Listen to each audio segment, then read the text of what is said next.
Hello mga kasisi. Good morning mga kasisi. Heto na naman ako.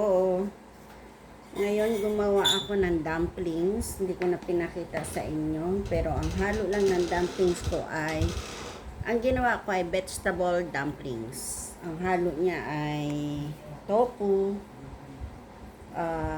repolyo, at patatas, tapos dahon ng sibuyas, bawang, paminta, asin. Yan lang po ang halo niya. Ako po'y gagawa na. Ito na po. Huwag masyadong marami. Yan. Matagal-tagal din akong hindi nakakapag vlog kasi medyo busy. Tapos, nakaraan, stress pa about sa work, kaya ngayon lang po ako nakapag-vlog. Napapaiyak po ako sa ginayat kong sibuyas. Ito po siya. Yan. Medyo idiin mo lang siyang ganon para hindi siya pag in-steam mo siya, pag inano mo siya sa tubig na kumukulo, hindi siya magbubukas. Yan. Ito naman ang aking pagkain, vegetable dumpling. Pag gusto ko siya na ilalagay ko lang siya sa ref. Pag gusto kong kumain, i-steam ko na lang siya or iaano ko siya sa kumukulong tubig. Ganyan lang. Yan. Yan lang po ang halo. Titimplahan nyo na lang. Pero syempre, pag nag-ano kayo ng repolyo, gagayatin nyo siya ng maliliit. Tapos, ibabad nyo muna siya sa asin ng 1 hour or 2 hours. Kung gusto nyo medyo matagal-tagal, 2 hours. Pero mas maganda kung gusto nyo naman na siyang lutuin kaagad, yan, nyo na siya ng yan. Basta dikit lang siya, yan. Ganyan, yan.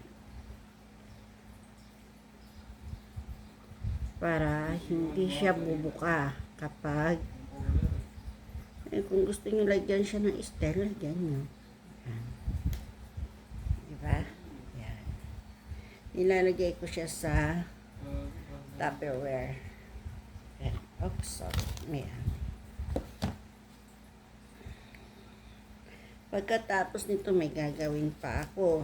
Yung ampalaya, mag-iinsalada ako ng ampalaya.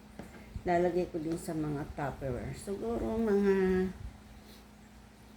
3 days na pagkain ko yung mga yan. Mga vegetable lang. Then, bumili na rin naman ako ng aking isda. Yan. Tapos, mag-ano ka ng tubig sa finger mo. Then, lalagay mo siyang ganyan. Yan. Sa gilid niya. Bilog mo lang na iganon. Then, gaganon mo na siya. Yan. Lagyan mo siya ng para dumikit siya. Yan. Tanggalin mo yung over siya. Yan.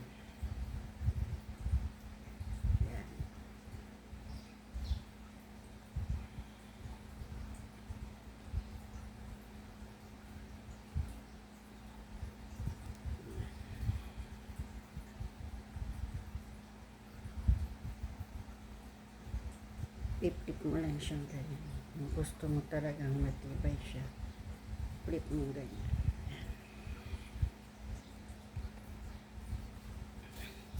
Mas maganda kung ikaw ang gagawa ng dumplings mo or siomai mo, yung homemade ba, sarili mong gawa. Dahil alam mo kung ano ingredients ang lalagay mo.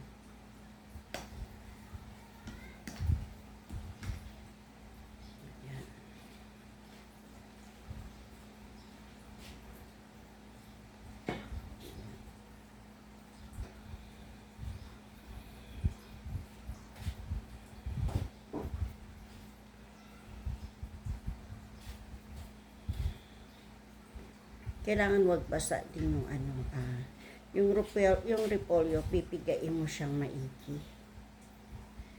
Siyempre, di ba, binabad mo siya sa asin. Hugasan mo siya para hindi siya maalat. Tapos, pipigain mo siyang maigi, yung wala na siyang tubig. Para pag hinalo-halo mo, hindi siya mamasa-masa na. Ilalagay dito. Ayan. Hindi naman ito masisira pag ano. Bumibili na lang ako ng ganito. Pero, hindi ko nakita kung, eto expiration sa December pa, December 31. Kaya, pwede pa siyang magtagal sa rep. Pag ano.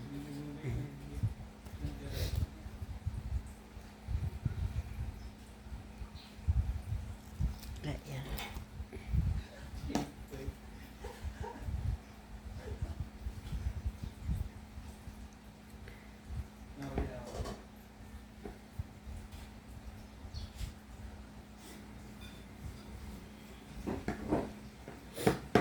Nag-umpisa ako magganito nung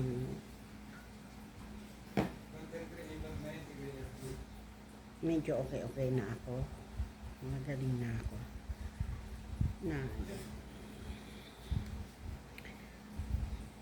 Kasi naghahanap talaga ako ng yung makakain ko siya na hindi lang purong gulay, dininding, pinakbet, or ensalada. Kailangan maghanap ka rin ng ano. Ito yung ng panlasa ko. Talagang tinutukan ko to sa YouTube. Kaya yan. Tapos pag gusto ko ng siomay, gaano ako ng chicken. Ako na rin ng ano. Pero bumibili ako ng din ng siomay. If gusto ko lang. Pero itong dumplings ang nagustuhan ko, itong vegetable dumplings. Ayan.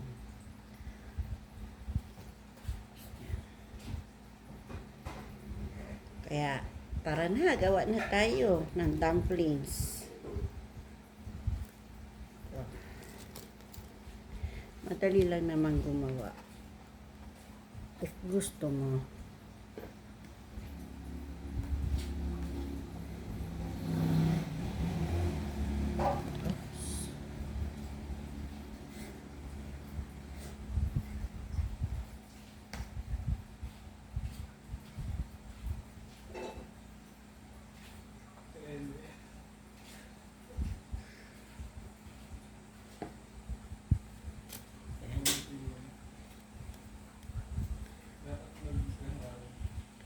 Mga kasisi, subscribe nyo naman po ako sa aking channel, Gara Channel, sa aking YouTube.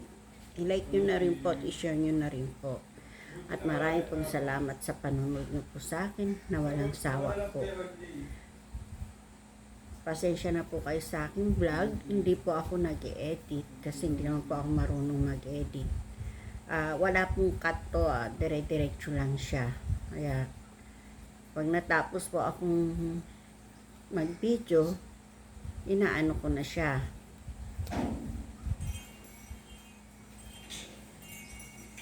Ina-upload ko na po siya. Kaya, suportahan nyo naman po ako. Maraming pong salamat. Ayan na po siya.